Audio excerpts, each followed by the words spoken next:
Dans une conjoncture économique incertaine, les entrepreneurs et dirigeants doivent, plus que jamais, piloter leur activité avec souplesse et précision. Tension de trésorerie, masse salariale, patrimoine professionnel et personnel. Dans cette série, nos experts vous expliquent concrètement comment anticiper les risques et garder le cap, même en période de turbulence. Soyez les bienvenus, ce podcast est fait pour vous.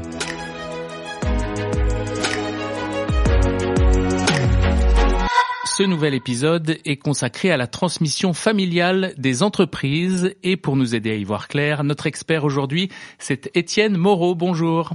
Bonjour. Vous êtes avocat patrimonialiste chez Rich Conseil. Votre métier, c'est de réaliser des donations, préparer et régler des successions. J'aimerais qu'on parte de cette expérience de terrain.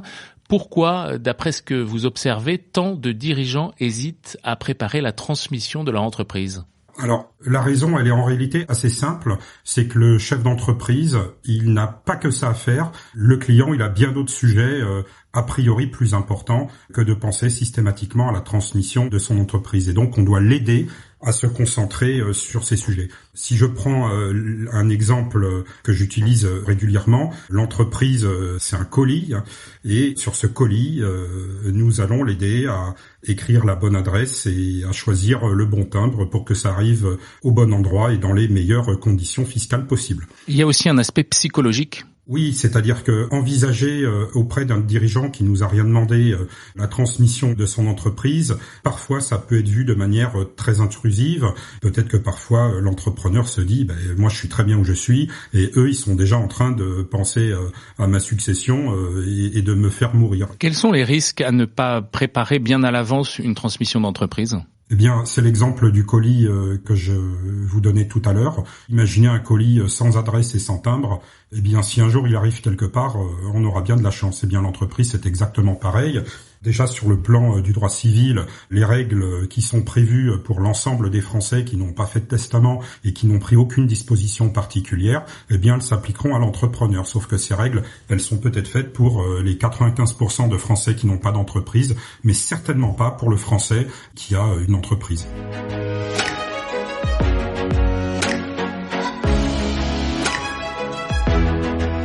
Il existe aussi un risque financier important à ne pas préparer les choses à l'avance. Oui, parce que une transmission bien préparée, ça coûte 10 fois moins cher qu'une succession mal préparée.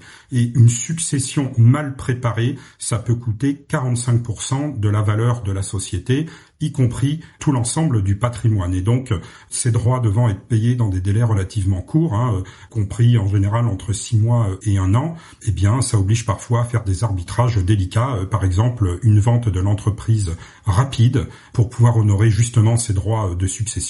Et la rapidité, en général, n'est pas forcément un signe d'efficacité. Que conseillez-vous aux dirigeants qui n'ont pas encore commencé à réfléchir à la transmission familiale de leur entreprise ?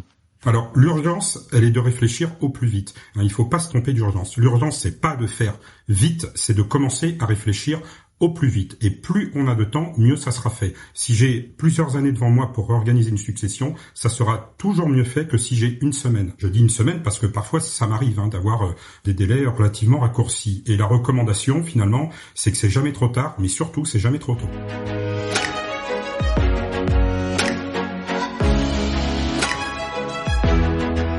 Étienne Moreau, comment travaillez-vous pour décider du meilleur plan de transmission ?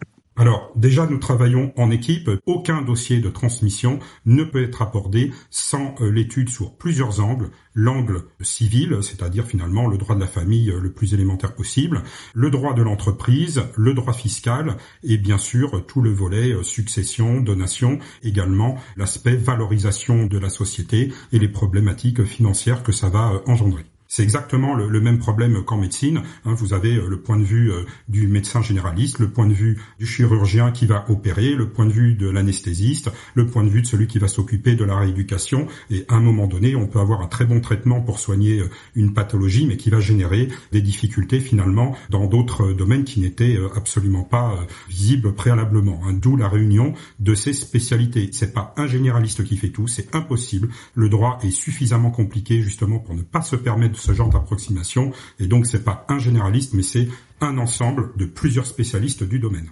Parfois, ceci dit, et vous l'évoquiez, vous êtes aussi amené à intervenir dans l'urgence et vous êtes capable de le faire. Oui. Alors ça arrive parfois pour des personnes en fin de vie lorsque nous sommes sollicités très tardivement. C'est pas forcément les situations les plus faciles. On va pas régler 100% des problèmes, mais même déjà si on en règle 70%, c'est toujours mieux que de rien faire du tout. Bon, après on a aussi parfois des donations qui sont faites en urgence. J'ai eu l'occasion il y a quelques années d'intervenir auprès d'un client qui me disait, nous étions fin décembre, il me disait écoutez, moi ce que je voudrais, c'est que fin avril, tout soit terminé. Donc nous, on se dit chic, ça nous laisse 4 mois pour agir, même si le client semble avoir un délai exigeant par rapport à nos process, vu ce qu'on comprend de la société, ça fonctionnera très bien. Et on s'est rendu compte le lendemain même, en examinant les premières pièces du dossier qui nous arrivaient, que finalement, il y avait une urgence par rapport à une date d'anniversaire et qu'en fait, nous avions une dizaine de jours pour réaliser la transmission. Sinon, 10 jours après, ça aurait coûté environ 500 000 € de plus, ce qui n'était pas rien par rapport à l'échelle de la société. Donc effectivement, nous avons réussi à faire cette transmission en une semaine. Alors bien évidemment, si on avait eu 1 an devant nous, ça aurait été plus efficace, ça aurait été mieux fait, mais on a réussi quand même à faire quelque chose de très efficace et de très significatif par rapport au temps qui nous est imparti. Donc là, ça illustre le retour d'expérience que je vous donne depuis tout à l'heure en disant c'est jamais trop tôt, mais c'est jamais trop tard non plus.